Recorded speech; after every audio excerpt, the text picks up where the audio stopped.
집합과 명제라는 단원에서 집합에 대해서 이제 공부를 했고, 마지막 명제에 대해서 공부를 할 건데요. 이 명제가 완전히 새로운 게 아니라 이 집합의 성질, 집합의 용어들을 그대로 가지고 와서 우리가 명제를 공부할 겁니다. 그러니까 집합 공부를 똑바로 해야 돼. 자, 역시 용어랑 기호에 집중하면서 설명을 한번 들어봅시다. 첫 번째, 자, 명제가 뭔지, 명제의 뜻, 명제의 의미에 대해서 공부를 할 건데, 여기 보면 명제와 조건이라고 되어 있죠. 네, 이 조건과 명제를 구분할 수 있어야 되고요. 이 명제를 표현할 때 우리가 이 조건들을 사용을 할 겁니다. 자, 명제. 참 또는 거짓을 명확하게 판별할 수 있는 문장이나 식. 참 또는 거짓을, 그러니까 참이 돼도 되고 거짓이어도 되는데, 참과 거짓이 헷갈리거나 같이 쓰면 안 돼. 어떤 건 무조건 참이어야 되고 어떤 건 무조건 반드시 거짓이어야 돼. 그런 문장이나 식을 우린 명제라고 합니다. 자, 그래서 첫 번째, 거짓인 문장이나 식도, 그러니까 거짓인 것도 명제라고 할 수 있습니다. 명제는 보통 알파벳 소문자 P, Q, R, S 이런 것들로 나타낼 겁니다. 자, 우리가 집합은 대문자 P, Q, R, S, 뭐 A, B, C 이런 대문자를 이용했다라고 하면 명제나 조건은 소문자를 이용할 겁니다. 자, 설명 한번 보고 갈게요. 명제가 참이면 참인 명제, 명제가 거짓인 걸 거짓인 명제라고 표현을 해요. 그래서 모든 문장 또는 식이라는 큰 벤 다이어그램 안에 자, 명제가 있고 명제가 아닌 게 있어. 그치? 자, 명제는 이렇게 두 가지 형태로 나뉩니다. 참이 되는 명제 또는 거짓인 명제. 참과 거짓이 명확하지 않은 걸 우리는 명제가 아니야 라고 표현을 해요. 자, 첫 번째 설명 한번 볼까요? 4는 2의 배수입니다. 자, 4라는 수는 2의 배수가 맞죠? 이런 걸 참인 명제라고 해요. 3은 5의 약수입니다. 자, 3이라는 수는 5의 약수, 5의 약수는 1하고 5뿐이 없는데 아니지. 절대로 아니지. 무조건 거짓이야. 이런 것도 거짓인 명제. 자, 명제라고 합니다. 그런데 서울과 인천은 가깝다. 가깝니? 자, 가깝다라는 건 주관적이죠. 애매해. 참일 수도 있고 누군가에게는 거짓일 수도 있고 참과 거짓이라고 명확하게 표현할 수 없어. 기준이 명확하지 않아. 이런 건 명제가 아니라고 얘기를 합니다. 자, EX는 8. 1차 방정식이네. 그런데 X값에 따라서 X에다가 내가 4를 대입하면 참이 돼. 그런데 X가 4가 아닌 수, 뭐 5나 3이나 이런 수를 대입하면 거짓이 돼. 그러니까 참일 수도 있고 거짓일 수도 있고 달라진단 말이야. 이런 걸 우린 명제가 아니다라고 표현을 합니다. 자, 명제 구분됩니까? 참 또는 거짓을 명확하게 판별할 수 있는 문장 또는 식을 우린 명제라고 얘기를 합니다. 자, 명제 부정. 자, 부정이 뭐야? 아니요, 아니요, 이런 게 부정이죠. 자, 명제 부정, 명제 P라에 대하여 우리가 소문자 P를 사용한다고 했어요. 명제 P에 대하여 P가 아니다라는 걸 P의 부정이라고 표현을 하고 기호로는 물결 P라고 씁니다. 물론 이걸 물결 P라고 읽지 않고요. 이 물결을 영어로 not, 부정문에 쓰이죠? not. 그래서 not P라고 표현해요. not P, not P라고 읽습니다. 자, 명제와 그 부정의 참 거짓 느낌 오지 않아? 자, 만약에 명제가 참이야. 그럼 그 부정은 반드시 거짓이죠. 반대로 명제 자체가 거짓이었어. 그럼 그 명제를 부정하면 반드시 참이 됩니다. 자, 명제와 그 명제의 부정은 서로 반대의 성질을 가지고 있죠. 어떤 부정의 명제를 부정한 걸 다시 부정해 볼게. 이런 기호를 not P라고 읽어요. not P는 다시 P로 돌아옵니다. 그래서 not P의 부정은 다시 P가 됩니다. 라고 쓰여 있네요. 자, 설명 1번. 명제 P가 참이면 그 부정은 거짓입니다. 자, P가 명제 P 땡땡 2는 소수야 라고 써있지. 자, 2는 소수가 맞습니다. 그럼 2는 소수야를 부정하면 2는 소수가 아니다 라고 부정이 돼. 거짓이죠. 자, 이번엔 P가 거짓인 걸로 가봅시다. P, 명제가 5는 3보다 작아요. 거짓이죠. 자, 작다의 부정은 5는 3보다 크거나 같아요. 참입니다. 그래서 작다의 부정은 크거나 같다. 크다의 부정은 작거나 같다. 작거나 같다의 부정은 크다. 크거나 같다의 부정은 작다입니다. 자, 등호가 없었던 건 생기고요. 등호가 있었던 건 없어지면서 부등호 방향도 바뀝니다. 자, 부등호를 나타낸 부등식을 부정하는 방법입니다. 그래서 이때 주의할 점은 빵! 작다의 부정이 크다로 생각하면 안 돼. 작다의 부정은 크거나 같다야. 자, 이런 거 적혀 있어야 돼. 선생님이 강의를 열심히 봤는지 안 봤는지 한번 확인해 볼 겁니다.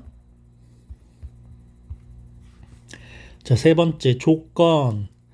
자, 문장을 끊어 읽어보겠습니다. 변수를 포함하는 문장인의 식이 그 변수의 값에 따라 참 거짓이 판별될 때. 자, 이렇게 끊어서 볼게요. 변수를 포함하는, 우리가 보통 변수는 x나 y 같은 것들, 그러니까 식을 쓸 때 x나 y나 a나 b나 뭐 이런 것들을 사용해서 문장이나 식을 만들죠.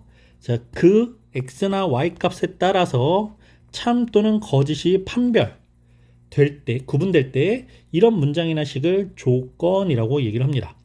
자, 첫 번째, 일반적으로 조건 자체는 명제는 아니에요. 자, 그냥 조건은 명제가 아닙니다. 자, 여기 보기 먼저 볼게요. 3은 홀수이다. 3은 홀수 참이죠. 반드시 참이야. 그러니까 이런 건 명제야. 3은 홀수이다 라는 건 명제입니다. 그런데 x는 홀수이다. x 값에 따라서 참 또는 거짓이 판별되죠. 그럼 이런 건 명제가 아니라 조건이라고 얘기합니다.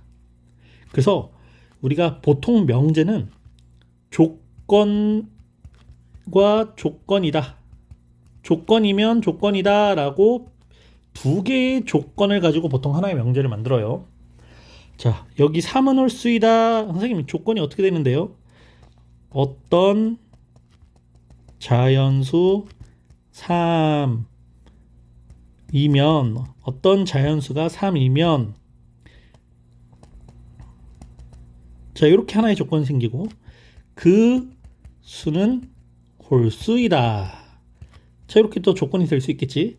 네, 요 조건과 요 조건에 의해서 우리는 하나의 명제가 되고 그 명제를 줄여서 이렇게 표현한 거야.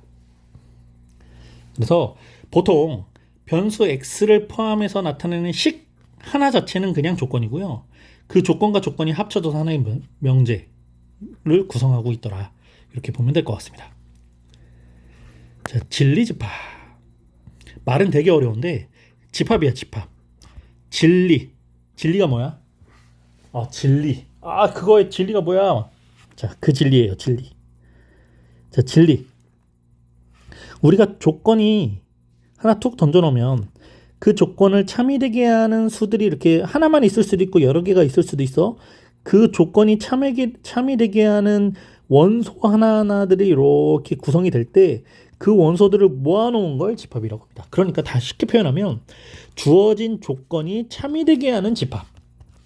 주어진 조건이 참이되게 하는 집합을 진리집합이라고 합니다. 그리고 대문자로 표현해요. 진리집합도 집합이니까.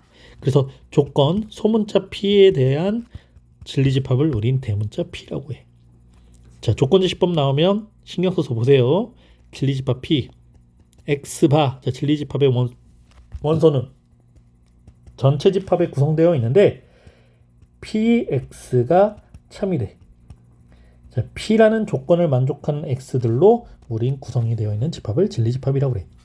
자, 전체 집합이 있는데 조건 P를 만족시키는 집합을 우린 진리집합이라고 얘기를 합니다. 그래서 일반적으로 조건, 소문자 PQR, 조건이죠. 소문자 PQR의 진리집합은 대문자 PQR로 나타냅니다. 자, 특별한 언급이 없을 때 전체 집합은 실수 전체라고 생각을 합니다.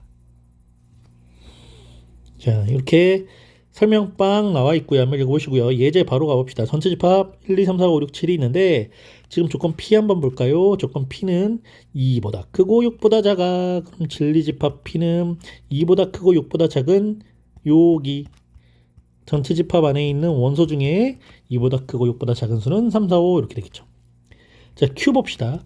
q라는 조건은 x제곱은 1, x제곱은 1을 만족하는 x는 뿔마 1이지. 그런데 마이너스 1은 전체 집합 안에 없으니까 조건 q를 만족하는 진리집합 q는 플러스 1이 되겠습니다. 자, 조건의 부정. 조건의 부정도 똑같습니다. 조건 P, P가 조건이라고 볼 때 P가 아니다를 조건의 부정이라고 하고 기호로 나P라고 씁니다. 그런데 자, 조건 P가 있어. 이 조건으로 진리 집합을 표현하면 집합 P가 대문자입니다. 그러면 나P가 있어요. 부정한 거죠. 요건 우리 집합으로 표현하면 여집합이라고 보면 되겠습니다. 자, 조건 P를 만족하는 진리 집합이 있어요. 나P, P의 부정을 만족하는 집합을 우린 P의 여집합이라고 합니다. 그러면 얘들아, 난나P는 다시 P랑 같다고 그랬지. 자, 난나P는 P 여집합에 다시 여집합이랑 같죠? 그래서 다시 P로 돌아오는 것과 같습니다. 네, 집합의 성질이 그대로 쓰이죠? 그래서 조건 나P의 부정은 P가 되고요. 난나P는 P이므로 난나P의 진리집합은 다시 그냥 P의 진리집합 대문자 P랑 같습니다. 자, x-3은 2보다 크다를 부정해 볼까요? 크다를 작거나 같다로 바꾸면 됩니다. x-3은 2보다 작거나 같다. 이렇게 바뀝니다. 자, 조건 P 또는 Q, P 그리고 Q 이렇게 나와 있네. 중요한 단어 나왔죠? 또는 그리고. 자, 이렇게 중요한 단어인데 기억나죠? 본 적이 있죠? 우리가 집합으로 표현할 때 또는 이라는 게 무슨 집합일까요? 네, 합집합을 의미하고요. 그리고가 교집합을 의미합니다. 그러니까 의미상 똑같아요. 조건 P 또는 Q는 P라는 조건 또는 Q라는 조건 뭐 둘 중에 아무거나 만족시키면 됩니다. 이 뜻이고, P 그리고 Q는 P라는 조건과 Q라는 조건을 동시에 만족하는 조건들입니다. 이렇게 됩니다. 그래서 조건 P 또는 Q의 진리집합은 P, Q의 합집합. P 그리고 Q의 진리집합은 P, Q의 교집합을 의미해. 자, P 또는 Q의 부정을 크게 이렇게 뒤에 부정이라고 써놓은 건 P 또는 Q 전체를 부정한 거야. 자, 여기 보세요. P 또는 Q의 부정이야. 자, P 또는 Q의 부정. 우리는 그럼 P 또는 Q를 자, 집합으로 표현하면 대문자 P, 대문자 Q의 합집합을 얘기하고 이거의 부정이니까 여집합을 이렇게 붙이겠죠? 그런데 이걸 드모르간 법칙으로 살짝 정리해보면 P 여집합, 교집합, Q의 여집합이 되죠? 자, 지금 순서가 P 또는 Q를 부정하는 걸 집합으로 한번 표현을 해봤고요. 이 기호로 표현되어 있는 걸 드모르간 법칙으로 정리했습니다. 그럼 이걸 다시 조건으로 한번 바꿔보자. 자, P의 여집합을 나P가 되고요. Q의 여집합은 나Q가 되고요. 이렇게 교집합은 그리고가 되겠죠? 그래서 P 또는 Q를 부정하면 나P 그리고 나Q. 그러니까 P도 부정 또는도 부정, Q도 부정해서 나P 그리고 나Q가 됩니다. 마찬가지 P 그리고 Q를 부정하면 P도 부정, 그리고도 부정, Q도 부정해서 나P 또는 나Q라고 표현을 합니다. 네, 물론 집합으로 표현할 수 있어야 됩니다. 자, 보기 하나 설명하고 가자. x가 3보다 작거나 같다 또는 x는 5보다 크거나 같다를 부정해봐. 자, x가 3보다 작거나 같다를 부정하면 x는 3보다 크다가 되고, 또는을 부정하면 그리고가 되고, x가 5보다 크거나 같다를 부정하면 5보다 작다가 돼요. 그런데 이렇게 안 쓰죠. 정리, x는 3보다 크고 5보다 작다입니다. 자, 그리고 부등식에서 그리고라는 건 x가 항상 가운데 이렇게 껴서 들어가게 됩니다. 두 번째, x는 2이고 y는 3 이하를 부정해보자. x는 2이고를 부정하면 x는 2가 아니다. 이고를 부정하면 또는 y는 3이하를 부정했을 땐 y는 3이 아니다. 즉 x는 2가 아니다 또는 y는 3이 아니다 라고 부정이 됩니다.